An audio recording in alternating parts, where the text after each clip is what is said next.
Hello everyone, Prosperity here. Legion is here, and with the expansion, a lot of changes to the classes and specializations have been made. This series will take an in-depth look at these changes to help you better understand your toolkit. Welcome to the talent overview for the Enhancement Shaman in Legion. Before we get started, please take a moment to pause this video and watch the core combat overview for Enhancement, as it lays the groundwork for everything I'll be talking about in this video. I'll leave a link to it on screen and in the description below. Now that we're on the same page, let's get started. In this video, I'll be going through all 21 talents available to you. Once we've gone through all of them, I'll give you my general thoughts on the tree as a whole.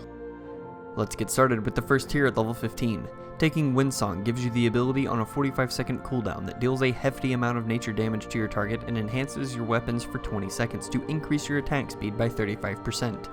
This talent works similarly to how Feral Spirits works in that it gives you a good source of Maelstrom generation, but on a shorter cooldown. Taking Hot Hands makes your melee attacks while Flame Tongue is active to have a chance to make Lava Lash free and deal double damage. This can help with resource management if you get lucky with procs of the effect, but is much more reactive than proactive in terms of resource management. Taking Boulder Fist replaces Rockbiter with the ability. It still has a 10-yard range but gives you 2 charges of the spell with a 6-second recharge baseline. The spell deals twice the damage of Rockbiter and when used will generate 25 Maelstrom and enhance your weapons for 10 seconds, increasing your crit chance and damage by 5%. This is the strongest talent of the tier, as it gives you a better way to manage your Maelstrom than the other options available. Moving on to the second tier at level 30, taking Rainfall gives you the ability with a 10-second cooldown and 40-yard range. When used, you will be able to target the ground to create an 8-yard area. Up to 6 allies standing in the area will be healed over 10 seconds, and using Storm Strike and Lava Lash will extend the duration 3 seconds each, up to a maximum of 30 seconds. This talent gives you an option to take if your healers are having particular trouble during periods of raid-wide damage, but it shouldn't be considered otherwise. Taking Feral Lunge gives you the ability on a 30-second cooldown. Using this ability on a target within 8 to 25 yards away from you will throw you at the target and deal a low amount of physical damage. This talent is a good one to take if you are having trouble staying within melee range in a fight. Taking Wind Rush Totem grants you the ability on a 2-minute cooldown. Upon activation, you will place a totem at your feet, and all allies who pass within 10 yards of the totem will have their movement speed increased by 60% for 5 seconds. This is an invaluable tool for high mobility raid encounters. Taking a look at the third tier at level 45, Lightning Surge Totem will give you the ability on a 45-second cooldown. Using this ability will allow you to place a totem within 35 yards of you that will activate after 2 seconds, stunning all enemies within 8 yards of it for 5 seconds. This talent is good for fights with lots of adds that need to be dispatched quickly without kiting them. Taking Earth Grab Totem gives you the ability on a 30-second cooldown. Activating the spell will allow you to place a totem within 35 yards of you for 20 seconds that will root all enemies within 10 yards of it for 5 seconds every 2 seconds. Any enemy hit by the pulse after the first time will instead have their movement speed decreased by 50%. This talent is hands down one of the best kiting tools in the game. Taking Voodoo Totem replaces Hex with an ability on a 30-second cooldown. This ability will allow you to place a totem within 35 yards of you for 10 seconds that will hex all enemies within 8 yards of it while the totem is down. Enemies hexed by the totem will be broken out if you damage them or if they leave the area.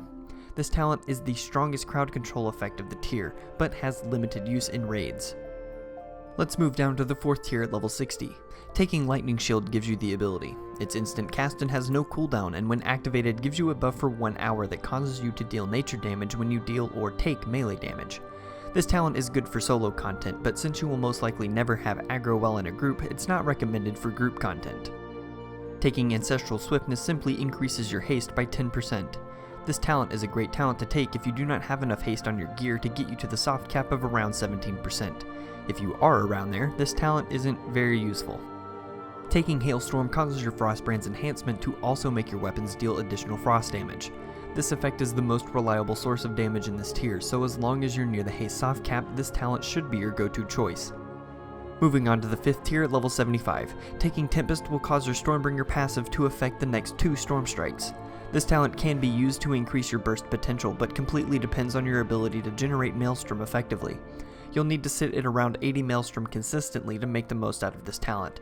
This means that you'll almost never use Lava Lash and should not be taken if you've taken Hot Hand in the first tier. Taking Overcharge causes your lightning bolt to gain an 8-second cooldown and consume up to 45 Maelstrom for up to a 15,000% increase in damage, depending on the amount of Maelstrom spent. As with Tempest, this talent requires that you be able to maintain high Maelstrom, but has you yo-yoing between your lightning bolt and storm strike cooldowns. This talent works well with Windsong or Boulder Fist, but again should not be taken if you've taken Hot Hand. Taking Empowered Stormlash causes your Stormlash passive to affect an additional target and increases the nature damage done by affected target spells by an additional 35%. This talent is nearly worthless in solo play, but has the absolute best throughput if you're in a group setting. Down to the 6th tier at level 90, taking Crashing Storm causes your Crash Lightning spell to leave a pool of lightning beneath you that deals nature damage to all enemies standing in it over 6 seconds. This talent gives even more power to your Crash Lightning spell, although it doesn't give you any added utility. Taking Fury of Air gives you the instant ability that deals damage every second to all enemies within 8 yards of you, slowing their movement speed by 30% for 3 seconds. Using this ability costs 5 Maelstrom and an additional 5 per second that the ability is active and lasts until either you run out of Maelstrom or cancel the effect. The talent is not as powerful as Crashing Storm, but gives you an excellent tool for kiting enemies. Taking Sundering gives you the ability with a 40-second cooldown, costing 60 Maelstrom to cast. Using the spell will deal a hefty amount of physical damage to all enemies in a 10-yard line in front of you, also knocking them to the side. Taking this talent will put it at the top of your priority, even over Storm Strike, and is a good source of damage in single target or AoE situations. Finally, let's look at the last tier at level 100. Taking Ascendance gives you the ability on a 3-minute cooldown. Activating it will cause you to passively generate 10 Maelstrom a second for 15 seconds, also causing your Storm Strike to bypass armor and have a 30-yard range for the duration. This ability is an excellent choice for adding burst potential to your toolkit. Taking Landslide will cause your Rockbiter, or Boulder Fist if you've taken that talent, to also increase your agility by 8% for 10 seconds. This effect makes the talent the most useful for sustained damage overall, as you will have the increase to your agility constantly. Taking Earthen Spike gives you the ability on a 20-second cooldown with a 10-yard range. Using the spell costs 30 Maelstrom, dealing sizable physical damage to the target and increasing the physical and nature damage you deal to it by 15% for 10 seconds. This talent is only useful in single target situations and puts the priority of the spell at the top of your list to get the most out of the effect. Now that we've gone through all the talents, it's time for my general thoughts on the tree overall. There are plenty of synergies between the choices you have in all of the tiers, but my biggest piece of advice to you would be to choose only one of the Maelstrom spending talents, Overcharge, Fury of Air, Sundering, and Earthen Spike, at a time. The reason for this is that there are very limited ways for you to sustain the amount of Maelstrom needed to use those abilities on cooldown, meaning you will inevitably lose potential damage by taking more than one of them. Also note that taking the Maelstrom spending talents directly decreases the value of Hot Hand, as you'll be using even fewer Lava Lashes if you take any of them. Outside of that, you should be free to choose any of the talents you wish. A solid build for leveling would look something like this: Boulder Fist, Feral Lunge, Voodoo Totem, Lightning Shield, Tempest, Crashing Storm, and Landslide. This build still focuses on your Storm Strike and capitalizes on the mobility the build grants you to get in and out of melee as needed. And that's all I have for the talent overview for the Enhancement Shaman in Legion. Hopefully this video has helped you to be more comfortable when making choices for your talents. Be sure to subscribe if you'd like to see more class overviews and guides. Of course, if you have any questions, feel free to ask me in the comments below or on Twitter at @TheLoranzis. Thanks for watching, and as always, have fun.